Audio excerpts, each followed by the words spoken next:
Programme मद्दे मुकाबले में खुश आमदीद। मैं हूं रबिया एहसन, मेरे साथ मौजूद हैं आमिर मतीन और रऊफ क्लासरा। और आज के प्रोग्राम में हमें ज्वाइन कर रहे हैं सीनियर एंकर पर्सन तज्जिया निगार हैं मोहम्मद मालिक साहब। आज के प्रोग्राम में जिन टॉपिक्स पे हम बात करने जा रहे हैं उसमें सबसे पहले अमरीकी साजिश, इमरान खान और इस्टेब्लिशमेंट आमने सामने। तहरीक इंसाफ ने तर्जुमान पाक फौज को सियासी मामलात से दूर रहने की तलकीन कर दी। इमरान खान ने मुल्क की आज़ादी खतरे में पड़ने का खदशा जाहिर कर दिया। इसके अलावा बात करेंगे पंजाब में चौधरी और शरीफों की लड़ाई से मुल्क का बड़ा सूबा आईनी बहरान का शिकार। परवेज इलाही ने पंजाब असम्बली मफलूज कर दी। पंजाब का 3226 अरब का बजट ऐवान इकबाल में पेश। पंजाब काबीना ने स्पीकर के इख्तियार मुअत्तल कर दिए।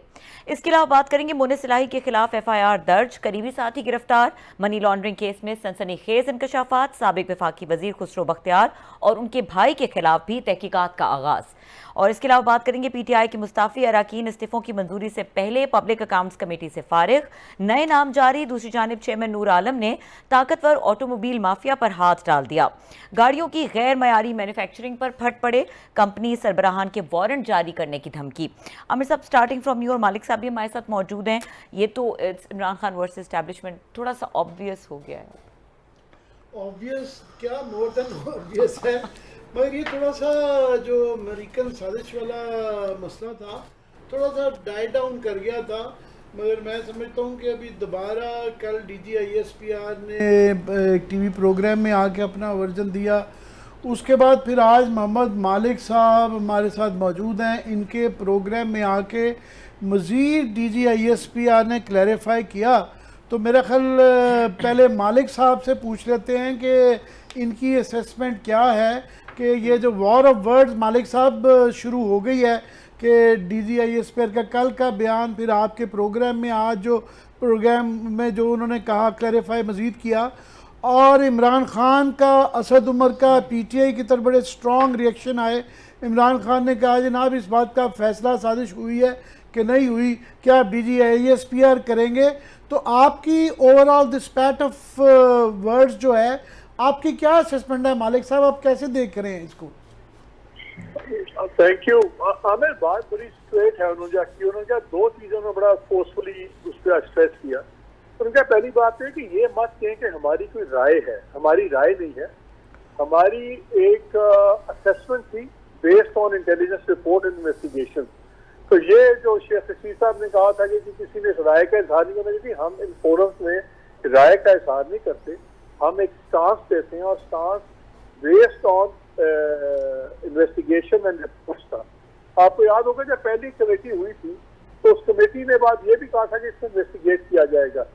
फिर सेकेंड बारी जब इस प्रेजेंट गवर्नमेंट ने दोबारा सिक्योरिटी कमेटी बुलाई तो उसमें उन्होंने बेस्ड ऑन इंटेल और सारी इन्वेस्टिगेशन उन्होंने उसको रीअफर्म किया। तो उन्होंने कहा कि पहली बात तो यह है कि ये अल्फाज का चुनाव गलत है कि राय की राय तो होती नहीं इन मामला में, ये था। दूसरा उन्होंने कहा कि जहाँ तक बात है ये आप कमीशन की, बिल्कुल कमीशन करें और हम टोटल ताउन करेंगे, सब कुछ करेंगे, जो रिसोर्सेज हैं वो कमीशन के सूरत में होंगी। तो उन्होंने तो बेसिकली इस मसले को ख़त्म किया है और उन्होंने प्रोग्राम के बल्कि अपने बीपर के एंड में ये भी कहा कि जी अब हम इसमें और बात नहीं करेंगे, हम बड़ा कैटेगोरिकल स्टांस अपना वाज़ेह तौर पर दे चुके हैं। देखिए तीन चीज़ें बड़ी इंपॉर्टेंट हैं। उन्होंने एक तो ये कहा कि हम इसलिए स्टेटमेंट इस पर दे रहे हैं कि ये जो उन्होंने कहा कि पॉलिटिकल बातों में ना हो, ये पॉलिटिकल बात नहीं है, नेशनल सिक्योरिटी का इशू था। और नेशनल सिक्योरिटी का इशू तो आमिर बनता है जब आप ये कहेंगे कि फॉरेन की साजिश हुई है और उसने गवर्नमेंट गिरा दिया, that is a national security issue. तो उन्होंने कहा इसलिए हमने इससे बात की नेशनल सिक्योरिटी की। और बेसिकली तो उन्होंने जिसको कहते हैं मक्खू ठप्पा कि भैया ये ऑपोजिशन है हैड इनफ और इस चीज़ को ख़त्म करें। और जब ये शीरी मजारी का भी ट्वीट मैंने उनसे पूछा था तो अगेन देखिए हमें टू बी फेयर, अगर अंदाजों पे कर लें तो फिर मैंने तो बाद में बड़ा कैटेगरी में डिस्कस भी किया था। तो फिर ये भी बताएं कि जो इमरान खान ने स्टेटमेंट दिया था कि जी वो सिराजुद्दौला के जो चीफ गद्दार थे मीर जाफर, वो सिपह सलाह था, वो तो ये भी आप कहेंगे ठीक है आपने अपने सिपह सलाह को भी गद्दार कहा है, अगर तो खाली इम्प्लाइड चीज़ों पर बात करनी है। सो आई थिंक आज बड़ा उन्होंने कैटेगोरिकली एक ख़त्म किया और ख़ास तौर पे शेख रशीद साहब को तो फायदा ही कर दिया फौज ने, जब उन्होंने कल भी कहा और आज भी कहा कि वो तो स्पोक्स पर्सन नहीं है, फौज से कि वो आगे बताएंगे कि कौन सा जनरल क्या कह रहा था, कौन सा आर्मी चीफ क्या कह रहा था। He is not the spokes person of the army. So I think जो शेख साहब की भी कोशिश थी कि शायद परवेज खटक साहब से बातचीत नहीं कंप्लीट हो सकी तो मुझे बुलाया जाए, तो आई थिंक वो भी आज दरवाजा बड़ा जिसको कहते हैं ना स्लैम्ड इन द फेस, आज तो वो भी इन्होंने दरवाजा हैज बीन स्लैम्ड इन शेख साहब फेस पे वो इसमें कोई बात ना बने लेजों तो है। तो आई थिंक काफी कैटेगोरिकल, अगर कोई भी डाउट किसी के जेहन में थी तो I think that is finished कि आर्मी का स्टांस क्या है इस मामले में। मालिक, मैं सुन रहा था कि आपके प्रोग्राम में DGISPR के बयान के बाद, क्लैरिफिकेशन के बाद, असद उमर को काशिफ बासी साहब ने दियावत अपने प्रोग्राम में, तो उनका कहना था कि जनाब ये DG साहब का कहना है कि ये राय जो थी उनकी राय नहीं थी, बेस्ड ऑन इंटेलिजेंस असेसमेंट था। उन्होंने कहा जी वो जो इंटेलिजेंस रिपोर्ट जिसके ऊपर ये असेस करके ये राय दी गई वो कैबिनेट के सामने क्यों नहीं शेयर की गई। कैबिनेट हाईएस्ट फोरम है, एक बात तो ये की। दूसरा, उनका भी और इमरान खान का भी बार बार जो जोर है इस बात पे कि जनाब ये सदर साहब भी कह चुके हैं, स्पीकर साहब भी कह चुके हैं, प्राइम मिनिस्टर भी फार्मर कह चुके हैं कि अदालत को जुडिशल कमीशन बनाना चाहिए। तो आपको लगता है कि ये उस तरफ जाएगी या जानी चाहिए? अबे मेरी तो ये है कि जब पहली दफा चीफ जस्टिस साहब के पास ये चीज गई थी तो चीफ जस्टिस ने, अगेन ये इंफॉर्मेशन है, I don't want to say anything courts के मामले में, लेकिन मेरी इतला ये है कि चीफ जस्टिस ने सब इंडिकेट कर दिया था सदर को and all the powers that be कि हम सुप्रीम कोर्ट इन्वॉल्व नहीं होना चाहती इस मामले में। उनका ख्याल है कि हर चीज में चीज कोर्ट पे फेंक दी जाती है, तो सुप्रीम कोर्ट ने अपने आप को इससे अलहदा रखने का है। क्योंकि ये देखो, ये बनना तो वही इशू है कि पॉलिटिकल इशू है अल्टीमेटली, लेकिन ये जो सी बात है कि जी कैबिनेट को नहीं पता, नेशनल सिक्योरिटी कमेटी को हेड कौन करता है? हेड करता है प्राइम मिनिस्टर, और उसके अंदर जो बाय डेजिग्नेशन लोग हैं, मिनिस्टर्स भी हैं, अफवाज पाकिस्तान के भी लोग हैं, ठीक है शक्लें बदल गई अब क्योंकि मिनिस्टर्स बदल गए, बट हैविंग सेड दैट है तो at the highest forum prime minister की सरबराही में नेशनल सिक्योरिटी कमेटी होती है, उसमें सारे रेलिवेंट स्टेक होल्डर्स हैं। तो अगर वही ऑफिसर्स दोबारा एक राय वही देते हैं तो वो बेस्ड ऑन, और अगेन एक word I think we need to be careful, उन्होंने ये वर्ड इंटेलिजेंस एजेंसी के असेसमेंट की बात नहीं की, उन्होंने इंटेलिजेंस एजेंसी की इन्वेस्टिगेशन की बात की है। तो वो ये कह रहे हैं कि इंटेलिजेंस एजेंसीज ने पूरा इसको प्रोब किया, सब कुछ किया, उसके बाद एक डिसीजन पहले हुआ, फिर दोबारा भी ये हुआ। तो वो अगर सुप्रीम कोर्ट भी लेट से कमीशन बनाती है तो उन्हीं लोगों ने करना है, यही एजेंसीज करेंगी। मालिक, दो तीन चीज़ें हैं सर इसमें। एक तो ये है, जैसे आपने अभी बात भी की कि वही लोग होंगे, कल को कमीशन बन भी जाए, अगर बना भी दिया जाए तो कल को उन्होंने ISI से, MI से या आपके IB से, जो भी आपके इंटेलिजेंस के इदारे उन्हीं से रिपोर्ट्स लेनी है। और प्लस अगर आपको याद हो तो इमरान खान साहब ने जनरल तारिक साहब को नोटिफाई कर दिया था कि आप कमीशन की सरबराही करें, उन्होंने कमीशन तो बनाया था। उसके बाद जनरल तारिक साहब जो है उन्होंने ये माजरत कर ली थी, जी मैं नहीं बनाता, मुझे अपने डिपार्टमेंट या अपने इंस्टीट्यूशन की तरफ से इजाज़त नहीं है। तो खान साहब के पास तो टाइम था खासा, इनके पास तो आ चुका था, वो डोजियर कहें या साइफर कहें, जो भी था उनके पास तो मौजूद था, तो वो टाइम उन्होंने इस्तेमाल नहीं किया। और अगर आप ये बन भी जाए, अदालत ये कर भी जाए, तो खान साहब उस पर यकीन कर लेंगे, क्योंकि फिर भी कल को ये इंटेलिजेंस एजेंसीज हैं, इन्हीं ने रिपोर्टें देने जिनकी बुनियाद पर DGISPR कह रहे हैं जनाब उन्होंने कहा कोई साजिश नहीं हुई। खान साहब मान लेंगे फिर इनकी बात, अगर अदालत के जरिए वो सारी एजेंसियाँ कह दें साजिश नहीं हुई? I don't think so. दूसरा, मेरी तब जनरल तारिक से ही बात हुई थी, मैंने जनरल तारिक से पूछा, मैंने कहा आपने इनकार क्यों किया था? उन्होंने कहा यार मैंने इसलिए इनकार किया था फ्रैंकली कि जब ये बिल्कुल आखिरी दिन थे और नजर आ रहा था कि शायद गवर्नमेंट गिर जाए और नई गवर्नमेंट आ जाए, तो मैंने सोचा अगर मैं बन जाता हूँ और कल को दूसरी गवर्नमेंट आती है जो उसमें इतनी इंटरेस्टेड ना हो, तो मैं क्या करूंगा? मैं खाली एक कमीशन लेके बैठ जाऊंगा अगर उसको गवर्नमेंट की सपोर्ट नहीं होगी ये और वो। और फिर मैंने उनसे पूछा वेरी कैटेगोरिकली, मैंने कहा क्या आपको मना किया गया है आपके इदारे की तरफ से? उन्होंने कहा कि मेरे इदारे ने मुझे मना नहीं किया, लेकिन मुझे कहा था कि आप अपनी डिसीजन ले, क्योंकि ये एक पॉलिटिकल इशू, इसकी इम्प्लीकेशंस हैं, तो आप खुद डिसाइड करके इसमें सोच समझ के कीजिएगा। उन्होंने कहा मुझे कैटेगोरिकली मना नहीं किया था, लेकिन मेरे इनकार करने की मेन वजह ये थी कि गवर्नमेंट गिर रही है और नजर आ रहा था कि वोट ऑफ कॉन्फिडेंस वाला फारिग चीजें हो जानी है। तो I didn't want to be caught in a no man's land के कल को मैं कमीशन का सरबराह बन के बैठ जाऊं और मेरे पास एक सेक्रेटरी भी ना हो, कुछ भी ना हो, So I don't think that is the real issue. अच्छा मालिक, आपको आपके ख्याल में ये सूट नहीं करता इमरान खान को कि वो रादर कोर्ट में जाएं, कमीशन बनवाएं और कल को यही बात सामने आ जाए कि जनाब कोई साजिश नहीं हुई, तो उनका बयाना जो है बड़ी हद तक वो हो सकता है, वो पिट सकता है। अगर वो चलने दें कन्फ्यूजन को, ठीक है जनाब कि ये कहते रहें जनाब कि साजिश थी, आवाम ने बड़ी हद तक माना हुआ है कि साजिश थी, ये क्यों फैसला लेना चाहते हैं वहाँ से अदालत से? अदालत ने कह दिया तो इनके अगले इलेक्शन में तो इस बयाने को सेल नहीं कर सकेंगे। मुझे तो पॉलिटिकल समझ आ रहा है कि धूड़ उड़ रही है, मिट्टी उड़ रही है, कन्फ्यूजन फैली हुई है, फैलाए रखें, अंगेज किए रखें, DGSPR को भी किए रखें, मीडिया को भी किए रखें, ट्वीट भी कर दिया, प्रेस कॉन्फ्रेंस भी कर दिया। इनको पॉलिटिकली सूट नहीं करता ये इसी तरीके के उसमें काम में लगे रहें, रादर देन गेटिंग अगर वर्डिक्ट फ्रॉम द कोर्ट जो इनके खिलाफ भी जा सकती है। मेरा ख्याल है रोफ के इमरान खान इसी बात पे बैंक कर रहे हैं कि उनका अंदाजा ये है कि गवर्नमेंट ट्रस्टेड नहीं है जुडिशल कमीशन में। मैं तो खुद इस बात के हक में हूँ कि जुडिशल कमीशन होना चाहिए, मैं भी हूँ, ताकि ये चीज एक बार स्टैब्लिश हो। और मुझे समझ नहीं आता कि इस गवर्नमेंट ने खुद क्यों नहीं लिखा। अलवी साहब ने लिख दिया, मौजूदा प्राइम मिनिस्टर को भी डेफिनेटली लिखना चाहिए, ताकि एग्जैक्टली जो ये एक कहते हैं ना whipping a dead horse, Khan sahab एक बात को बार बार कहते हैं, देखें कमीशन में आएगा तो सच निकलेगा, कमीशन में आएगा तो कमीशन में आ जाए, फिर कमीशन में इनका वो टेक्निकल इशू भी खत्म हो जाएगा। जो कहते हैं कि अकॉर्डिंग टू द रूल्स और सब कुछ इस किस्म का जो सा साइफर है वो आप शेयर नहीं कर सकते एक्सेप्ट जो डेजिग्नेटेड 5 लोग हैं। मुझे तो गवर्नमेंट की समझ नहीं आती कि क्यों नहीं कमीशन के लिए लिखते। अगर ये भी लिखते और उसके बाद चीफ जस्टिस ना बनाए तो इनकी भी जान छूट जाएगी, कह देंगे ठीक है जी हमने तो लिख दिया, चीफ जस्टिस नहीं बना रहा।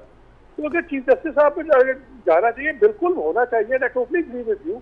ये तो खुद एक चीज दे रहे हैं खान साहब को, जो खान साहब इनको एंड पॉलिटिकली बिल्कुल वो यूज करेंगे, उसको क्यों ना करें मालिक। मगर उसके अंदर एक समझ भी आती है कि एक तो डिप्लोमेटिक जो इसके अंदर कॉम्प्लिकेशंस आड़े आती हैं कि इसके ज़रिए आपको अमेरिकनों के साथ उनको इन्वेस्टिगेट करना पड़ेगा, बैक एंड फोर्थ जाएंगी चीज़ें, फॉरेन ऑफिस की जो फिर कॉन्फिडेंशियल रिपोर्ट्स हैं उसको पब्लिक काफ़ी हद तक करना पड़ेगा, फिर उसके बाद फ़ौज के इदारों को वहाँ बुलाया जाएगा और उसके अंदर भी उसकी भी पॉलिटिकल कॉन्सिक्वेंसेस हैं और अदालत के लिए भी बड़ा मुश्किल होगा इसको करना, इसको इम्प्लीमेंट करना।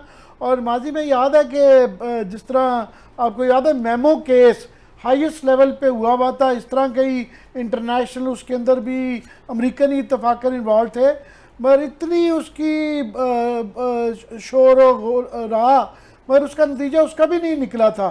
तो मेरा ख्याल गवर्नमेंट की इस्टेब्लिशमेंट की रिलक्टेंस की वजूहत भी समझ आती हैं। आमिर मेमो केस डिफरेंट था, उसके पैरेलल्स भी हम ड्रॉ कर सके।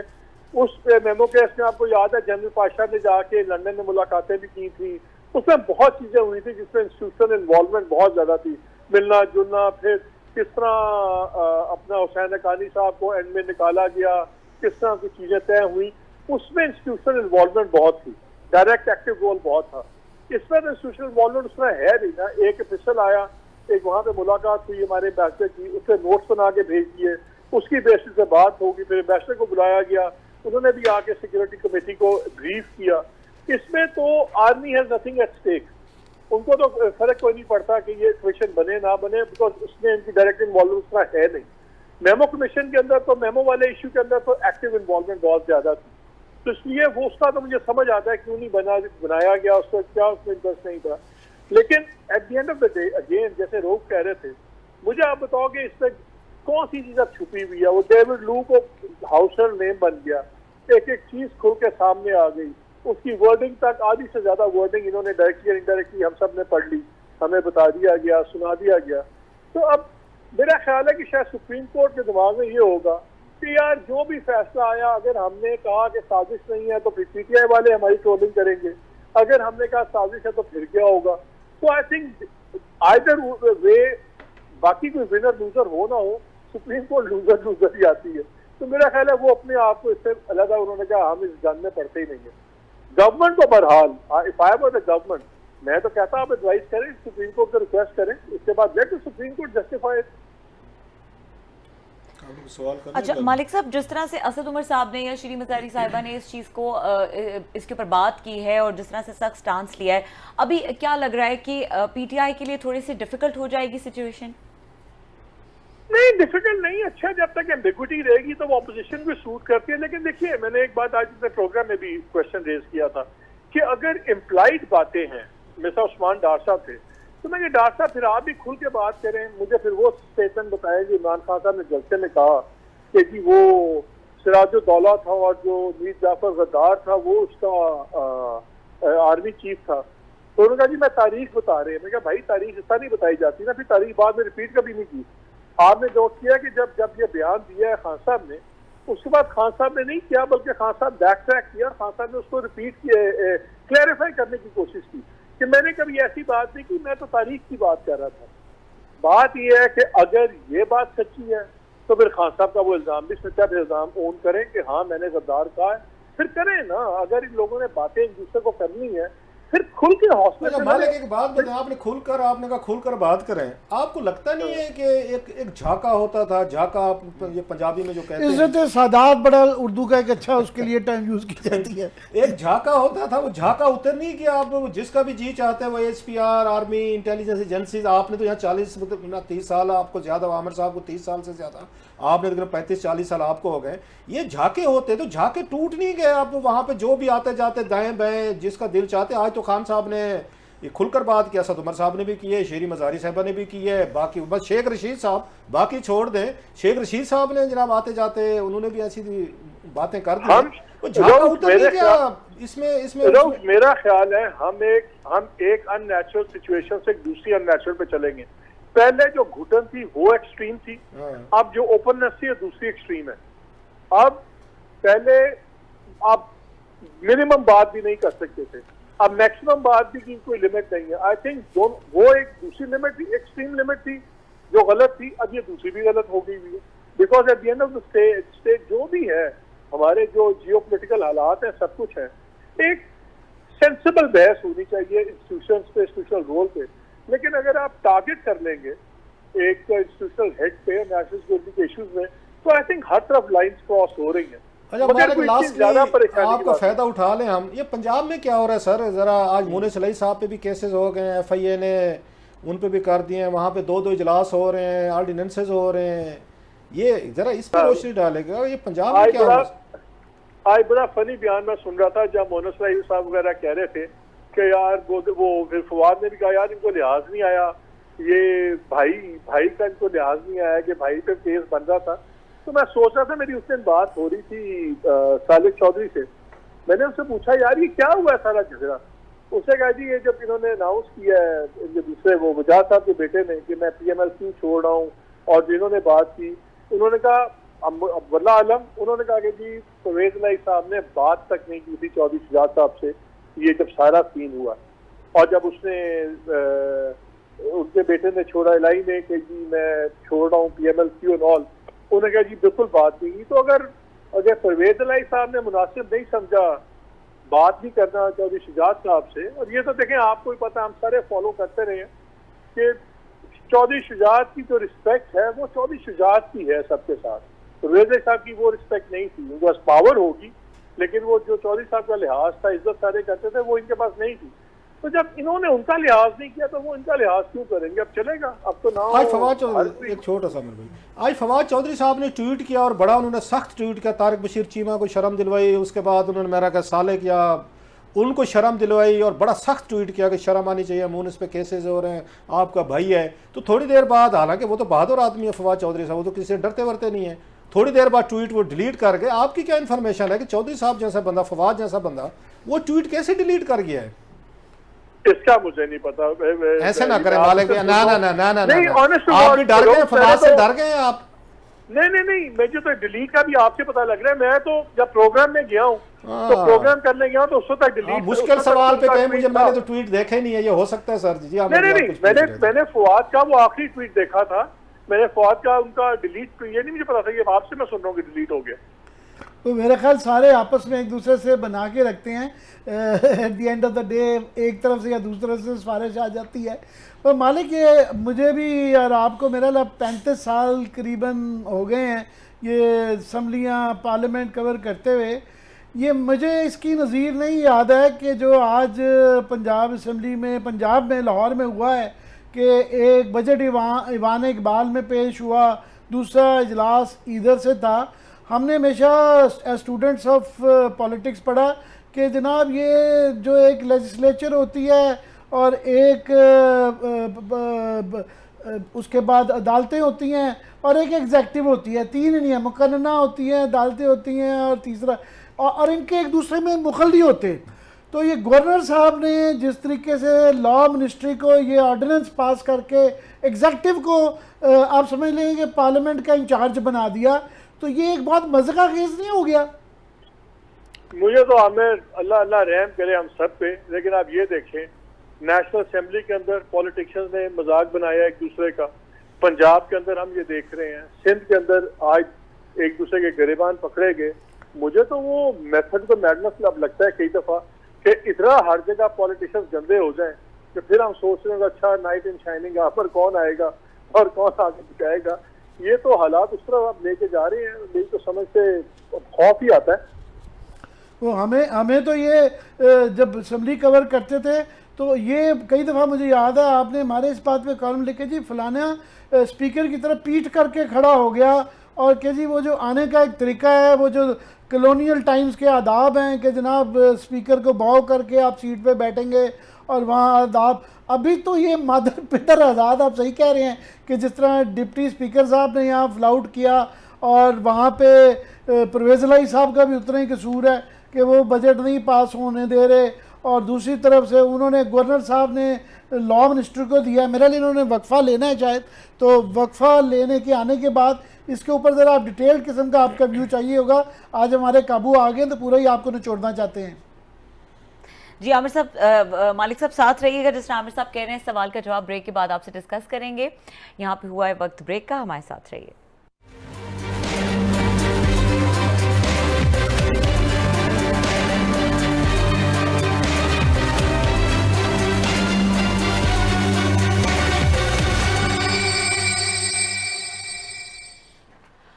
Welcome back. और आमिर साहब, आपने मालिक साहब से ब्रेक से पहले एक क्वेश्चन किया था, मालिक साहब हमारे साथ फोन पे मौजूद हैं? जी लाइन पे। जी मालिक, मैं आपसे पूछ रहा था कि ये हमें जो पढ़ाया जाता है कि लेजिस्लेचर होती है, एग्जेक्टिव होती है, जुडिशरी एक दूसरे के उसमें मुखल नहीं होते, तो अब ये पंजाब में मुझे लगता है कि ये अदालत को ही कहना पड़ेगा, परवेज़ इलाही साहब को भी कहना पड़ेगा कि आप बजट का इजलास कराएं, और ये जो आज बजट पेश किया गया इसकी मुझे कानूनी हैसियत नहीं लगती। आप कैसे देखते हैं? मैंने मलिक अहमद को लिया हुआ था शो में आने, और he is a lawyer also और लॉ मिनिस्टर भी हैं। ही वाज इंसिस्टिंग कि जी हमारे जितने भी ये एक्शन हैं strictly in accordance with law. देखिए, बात कानून में बहुत चीजें हमें ठीक हो जाती हैं, बात होती है कि एथिक्स क्या है और कॉन्सेप्ट्स क्या है, लेकिन अनफॉर्चुनेटली उनकी बात सुने मालिक, ये तो बड़ी बेसिक जो है कानून से ज्यादा आईन है। देखें अगर स्पीकर साहब वगैरह ने भी, मुझे नहीं समझ आएगी किस बेसिस पे आपने नथी कर दिया कि बजट इजलास तब होगा कि पहले आप चीफ सेक्रेटरी को बुलाएं और आईजी को बुलाएं। यार उसके लिए फिर प्रिविलेज कमेटी है, आप बुला के उनको जो मर्जी करना रगड़ना आप रगड़ दें, लेकिन आप भी बजट सेशन को कैसे लिंकअप कर सकते हैं, कंडीशनल कर सकते हैं? वो आएंगे तो मैं बजट सेशन प्रोसीड करूंगा। उन्होंने कहा कि जी मैं उस कमेटी का मेंबर था, मैंने जो 10-11 घंटे के साथ नेगोशिएशंस की, सब कुछ किया, और राजा बिशारत भी थे जो फॉर्मर लॉ मिनिस्टर थे पंजाब के, उन्होंने कहा उनसे ये भी एग्री हो गया कि हम एक कमेटी बनाते हैं जिसमें चीजें सारी केसेस वेसेस सारा कुछ होगा। अब वही स्टोरी है ना, हमें ये सारी बातें हैं वो क्या कहते हैं, half truths and whole lies. Half truths and whole lies है ना, एक साइड पूरा सच बोलती है, एक साइड पूरा झूठ बोलती है, हर कोई पिक एंड चूज करता है। लेकिन पॉलिटिक्स आई थिंक हम सारे एग्री करेंगे कि इखलाकियात पे चलती है, कानून पे नहीं होती बात। जब आप एक बंदा डेविएट करेगा, उन्होंने एक आर्गुमेंट किया, उन्होंने कहा जी आप मैंने अभी नहीं पढ़ा, उन्होंने कहा जब डॉन का आप भी शायद पढ़ लें, उन्होंने कहा कि जब डॉन का एडिटोरियल निकाल लें, उसमें उन्होंने बड़े डिटेल तरीके से किया हुआ है, इसको लिस्टा हूँ कि जितने इश्यूज बने कॉन्स्टिट्यूशनल वो स्पीकर साहब के ऑफिस से बने। जब वोटिंग का सीन था, वो सारा सीन था, इन्होंने भी कौन सी कोई, परवेज़ इलाही साहब ने कौन सी कोई लिहाज किया था कि पार्लियामेंट्री नॉर्म्स का, जब ये ओथ टेकिंग वो वोट ऑफ कॉन्फ्रेंस वगैरह की चीजें हो रही थी, तो जब फिर एक साइड शुरू हो जाती भी दूसरे they respond in the same coin. अच्छा मालिक, पंजाब से एक ही कैलिबर के लोग हैं। मालिक पंजाब से रिलेटेड है क्योंकि ये डेवलपमेंट हो रही है, मुझे नहीं समझ आ रही कि आपको याद होगा शहबाज शरीफ साहब जो हैं चौधरी परवेज अली साहब के घर गए थे कि आप वज़ीर आला बन जाएं। उनको जो भी उन्होंने मिठाइयाँ शिठाएँ टोकरे शोकरे भी एक दूसरे के घर भेज दिए, वो जरदारी साहब का हो गया, दुआ खैर भी होगी। बाद में जो कुछ हुआ इमरान खान साहब से मुलाकात के बाद चेंज हो गई सिचुएशन। आज हम देख रहे हैं कि मुनिस अलई साहब के खिलाफ और इवन परवेज अलई साहब का भी नाम तो उन्होंने बहुत दफ़ा दिया है। FIR अब ये लीगली बताएंगे कि जब नाम आपका FIR में आ जाए और आप पे कोई इल्ज़ामात हों तो उसको कैसे स्पीकर के खिलाफ जो FIR जो है वो कैसे दर्ज होगी। आज तो बड़े इंतहाई शदीद बल्कि बड़े किस्म का एक मतलब है उस मुनिस पे जो उन्होंने इल्ज़ामात लगाए हैं। मैं पूरी FIR की कापी पढ़ रहा था 3 पेजेस की, और इंटरेस्टिंगली अभी आमिर साहब ने मुझे याद दिलाया कि ये इन्वेस्टिगेशन के नतीजे में FIR दर्ज की है FIA ने, जो इमरान खान साहब ने शुगर स्कैंडल पे, आपको याद होगा इंक्वायरी जिसमें जहांगीर तरीन साहब थे, उसमें खुसरो बुख्तियार थे और बहुत सारे 8-10 ग्रुप थे, उनके खिलाफ ओवरऑल FIA ने इंक्वायरी की थी और कुछ का ऑडिट और फ्रांसिक ऑडिट करवा रहे थे। उसकी बुनियाद पे जो आज उन्होंने FIR दी है, इसमें तो बड़े सीरियस एलिगेशंस हैं मुनिस पे। और तरीका वारदात तो वही लगा है कि एक उनका नैब कासिद था, उसके नाम पे कोई पैसे आगे पीछे किए गए हैं और मनी लॉन्ड्रिंग की गई। एक स्टूडेंट था, इसमें कोई MPA साहब हैं, उनका है सेक्रेटरी असेंबली है, 24 अरब रुपया नायब कासिद जो है ना, वो जो मकसूद चपरासी कहा जाता था, यहाँ उससे भी बड़ा निकला है। नायब कासिद जो भट्टी साहब हैं, 24 अरब रुपए की ट्रांजैक्शंस उनके अकाउंट में हो गई हैं। मनी लॉन्ड्रिंग का जो केस है कि ये बेसिकली बेनामी का केस था कि ये एक स्टूडेंट हैं और एक ये नायब कासिद साहब हैं।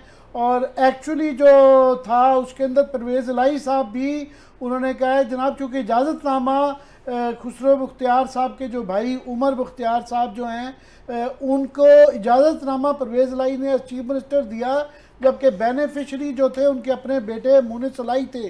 तो बड़ी स्ट्रॉन्ग FIR है, बल्कि इसके अंदर तफसीलात का सब और भी इसके अंदर जो बड़ी मजेदार है। आ रही है स्क्रीन पे सर, देख रहे हो मालिक साहब से ले लें सर। आमिर अंग्रेजी में एक ही बात कहते हैं, ग्लव्स आर ऑफ।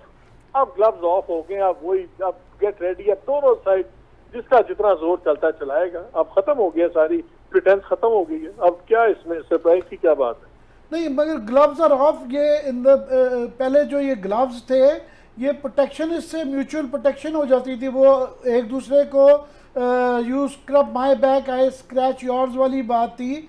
तो वो यहाँ पे अभी ये हो गया है कि दोनों के स्केलेटन्स जो है ना वो एक्सपोज होने शुरू हो गए हैं। तो एक लिहाज से तो मैं समझता हूँ करेक्शन हो रही है, अच्छी बात है। अच्छी बात है। देखिए, हम 90s से देख रहे हैं, हमने इतनी पोलराइजेशन सोसाइटी में नहीं देखी। मीडिया पोलराइज हो गया, पॉलिटिकल पार्टीज अब कल्ट्स बन गई हैं। हर किसी का अपना कल्ट है, खान साहब का अपना कल्ट है, नवाज शरीफ का अपना है, जरदारी का अपना है, इन सब के कल्ट है। पॉलिटिकल पार्टीज तो है नहीं। अब ठीक है, कई बारी शायद सिल्वर लाइनिंग इस क्लाउड में ये है कि शायद पोलराइजेशन में इतनी ज्यादा हो जाए कि जैसे आपने पहले कहा कि हमेशा म्यूचुअल इंटरेस्ट में you scratch my back and I scratch yours, ये उस हद से निकल जाए तो शायद अच्छा है। हमें हमारा अच्छा मालिक, एक और जरा इससे हट के पब्लिक अकाउंट्स कमेटी का जो इजलास था, हमारे रिपोर्टर इमरान मगराना है वो बड़ा ज़बरदस्त किस्म की कवरेज करते हैं, तो वहाँ पे फिर पता चला है कि ये जो इसमें गाड़ियों वाले हैं, गाड़ियों के मालकान हैं, ये जो माफिया है सबसे बड़ा पावरफुल, बड़ी वहाँ पे लो क्वालिटी किस्म की वो गाड़ियाँ सप्लाई करते हैं। फिर उसके बाद ऑन लिया जाता है, फिर 6-6 महीने, साल, एक साल गाड़ियाँ नहीं दी जाती। और आज वहाँ पे जब उन्होंने नूर आलम साहब का मैं देख रहा था क्लिप, उन्होंने ग्रिल करने की कोशिश की तो तला महमूद साहब जो हैं उन्होंने कहा जनाब अफसरान के साथ आप ज्यादती कर रहे हैं, इनको क्यों वो चीज़ें कर रहे हैं। आपने जो उसकी कन्फ्लिक्ट इंटरेस्ट की बात कर रहे हैं, यहाँ पे जब आके मामलात आते हैं पब्लिक अकाउंट्स कमेटी लेवल पे, रेगुलेटर को थोड़ा सा रेगुलेट करने की कोशिश करते हैं, तो पार्लियामेंटेरियन जो है वो वहाँ पे भी आपस में वो कन्विंस नहीं हो रहे कि हमने कैसे इनको रेगुलेट करना है, कैसे लोगों को वहाँ से जो पैसे लिए जा रहे हैं, लोगों के साथ अच्छी खासी गाड़ियों की उनकी कीमतें बढ़ा के, उनका स्टैंडर्ड नहीं है, कहाँ से कहाँ कीमतें पहुँच गई। इंडिया को देखें, उसके मुकाबले में हम हैरान होते हैं, जो 8-10 लाख की गाड़ी वहाँ पे है, पाकिस्तान में 40-50 लाख रुपए की मिल रही हो, कोई पूछने वाला नहीं है। सर वेस्टेड इंटरेस्ट और क्यों इन्फ्लुएंस क्यों होता है? आप अगर देख लें, सीमेंट इंडस्ट्री है, इनकी अपनी लॉबी है, टेक्सटाइल की अपनी लॉबी है, तमाम लार्ज इंडस्ट्रीज जितनी है, इसलिए तो आपका SME तबाह हुआ हुआ है इस मुल्क में, इसलिए आपकी मिडिल क्लास तबाह हो गई है। इस मुल्क में 2 तबके हैं जो हमेशा सर्वाइव करते हैं, एक बेचारा बहुत गरीब बिकॉज उसके पास ऑप्शन कोई नहीं है, और एक बहुत अमीर। अगर यही तो इश्यूज है, मैं सब्जेक्ट से हम हट जाएंगे, लेकिन एक बात है, इस मुल्क का इलाज बड़ा सिंपल है। जो आपके 6-7 रेगुलेटर्स है ना, आप उन रेगुलेटर्स को स्ट्रॉन्ग कर दें, यकीन माने आपके ये वेस्टेड इंटरेस्ट को डील हो जाएगा।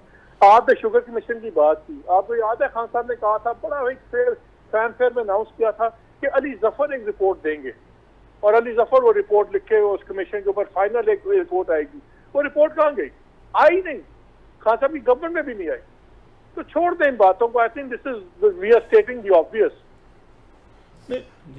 नहीं मालिक, मगर इससे लार्जर एक क्वेश्चन, क्योंकि आजकल ये बजट का और महंगाई का बड़ा इशू रहता है और उसके अंदर ये क्वेश्चन आ जाता है कि जनाब आप ये टैक्सेस जो हैं ये सारी महंगाई का, पेट्रोल का आवाम के ऊपर डाल रहे हैं, मगर आपके जो ये लीड ग्रुप्स हैं, पावर ग्रुप्स हैं, जिस तरह के कारों वाले या कॉरपोरेट वाले, उन पे हाथ नहीं डाला जा रहा।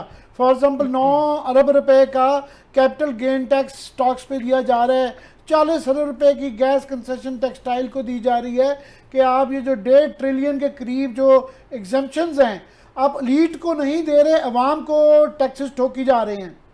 अब पेट्रोल की आमिर अमेजिंग चीज सुनने, एक इन्होंने अच्छा काम किया था शौकत तीन वगैरह के जाने से पहले। इन लोगों ने कैप कर दिए इनके अर्निंग्स रिफाइनरीज की 14 रुपए पे पर लीटर, और आराम से वो अब प्रेजेंट गवर्नमेंट के दौर में 60 to 70 रुपीज हो गई है उनकी अर्निंग्स। क्यों भाई? आप उनको 14 पे कैप करें, वही 60 में से 40 रुपए आप आवाम को दे दें यार, वो कोई नहीं दे रहा। इन्हीं से रिफाइनरीज ने बिलियंस कमाए डीम ड्यूटी के नाम पे, जो 10% हर बारी लीटर पे लगता था। आप और मैं पैसे देते थे कि जी ये रिफाइनरीज जौन सी हैं ये अपनी अपग्रेडिंग करेंगी, ये करेंगी, वो करेंगी। वो बिलियंस ऑफ रुपीज उन्होंने उठा के अपने शेयर होल्डर्स को दे दिए उसके अंदर डिविडेंड्स के अंदर, और आज उन्हीं रिफाइनरीज को आप फिर 60 रुपए से 70 रुपए आप मार्जिन दे रहे हैं। यही तो जुल्म है जो नजर नहीं आता। ये मैं तो अपने प्रोग्राम में उठा रहा हूँ इस बात को बार बार, बल्कि सिनकारा साहब से मेरे प्रोग्राम में कल परसों उन्होंने कहा जी मैं कैबिनेट मीटिंग में भी उठाऊंगा, और मालिक अगर ये हुआ है तो हम इसको वापस याद है कैरा साहब ने, आपने याद दिला दिया, कल कैबिनेट का इजलास था। मलिक रियाज साहब आपको पता है वो सबके वो अन्नदाता हैं, सबका ख्याल रखते हैं। कल पीपल्स पार्टी नवाज लीग जो सबसे बड़े बेनिफिशरी हैं मलिक रियाज साहब के एक्ट्स के या उनकी जनरॉसिटी के, ये कल उनके खिलाफ इकट्ठे हो गए हैं। कल इन्होंने वो इमरान खान साहब वाली वो डील थी वटेवर थी वो शहजाद अकबर वाली, उसको उन्होंने एक्सपोज किया। कोई इसकी आपको समझ आती? कैरा साहब भी बैठे थे, पीपल्स पार्टी के बड़े करीब हैं, जरदारी साहब को तो उन्होंने महल बना के दिया है। ये क्या हुआ है कि नवाज शरीफ साहब और ये जरदारी साहब मलिक रियाज साहब के खिलाफ हो गए? कल उन्होंने वहां पे डील को अनसील कर दिया है। सर वो इनके क्रॉसफायर में फंस गए मलिक रियाज। टारगेट इमरान खान है तो फिर क्रॉसफायर में इंसान कभी ना, रोजा अखबारों में पढ़ते हैं पुलिस में डकैतों में फायरिंग हुई, राजगीर मारा गया, मतलब अपने बंदे को रगड़ दिया इन्होंने। जो इनका सबसे बड़े बेनिफिशरी है, लंदन में इनकी जदादें मलिक रियाज साहब ने खरीदी नवाज शरीफ साहब की, उन्होंने इनको वहां पे महल बना के दिया लाहौर में।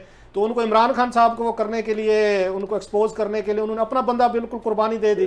कोलैटरल डैमेज तो हो जाता है ना, कोलैटरल डैमेज तो हो गया। आगे ये जाएगी या सिर्फ आगे ये पोस्टरिंग तक की है कि ये बाद इल्जाम इमरान साहब को बदनाम करने के अलावा आगे ये तफ्तीश जाएगी?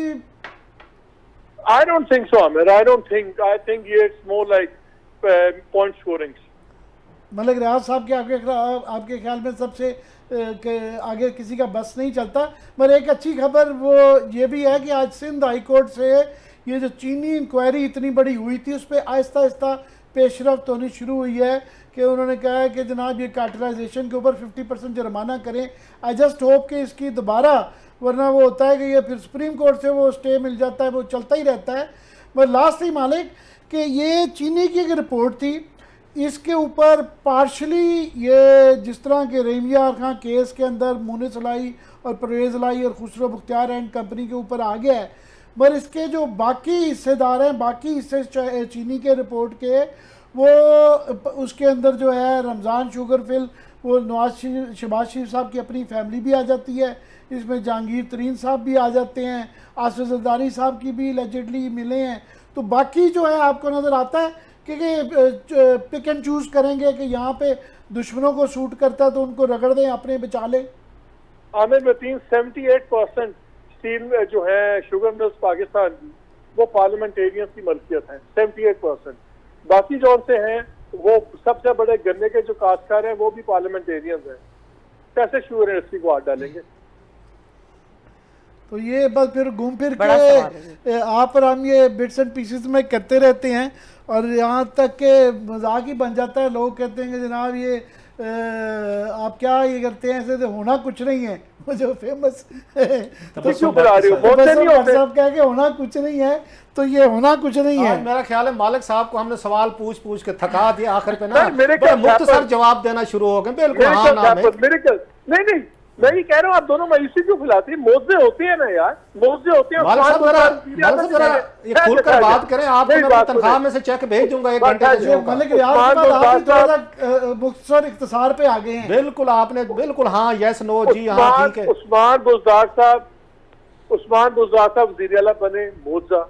जमाली साहब बने थे, मौजा। तो फिर में मौजे होते हैं, क्यों नहीं? वैसे शहबाज शरीफ साहब का बनना मुआवजा नहीं लगता आपको कि पिछले 40 साल से वो कोशिश कर रहे थे, हर दफा किसी ना किसी वजह से नहीं बन सकते थे। वो तो आर्मी भी चाहती थी कि शहबाज शरीफ साहब बने, आपको उनका वजीर आजम बनना इन हालात में इमरान खान साहब को हटा को ये मुआवजा नहीं लगता मालिक साहब? ये बहुत बड़ा मौजा है। मरियम नवाज के होते हुए, मियां साहब के होते हुए वजीर आजम बनना, ये भी बहुत बड़ा मौजा है। मैंने आखिर मालिक साहब को जज्बाती कारी लिया। मैं आखिरी ये कहूंगा कि मेरा ख्याल एक और मौजा हो जाना चाहिए कि पावर तो इख्तियार तो इस्तेमाल कर ही रहे हैं, ये मलिक रियाज को ही अल्टीमेट मौजा करके प्राइम मिनिस्टर बना देना चाहिए। इख्तियार तो चला भूल तो वही रहे हैं। मालिक साहब खुल के बात करें आप।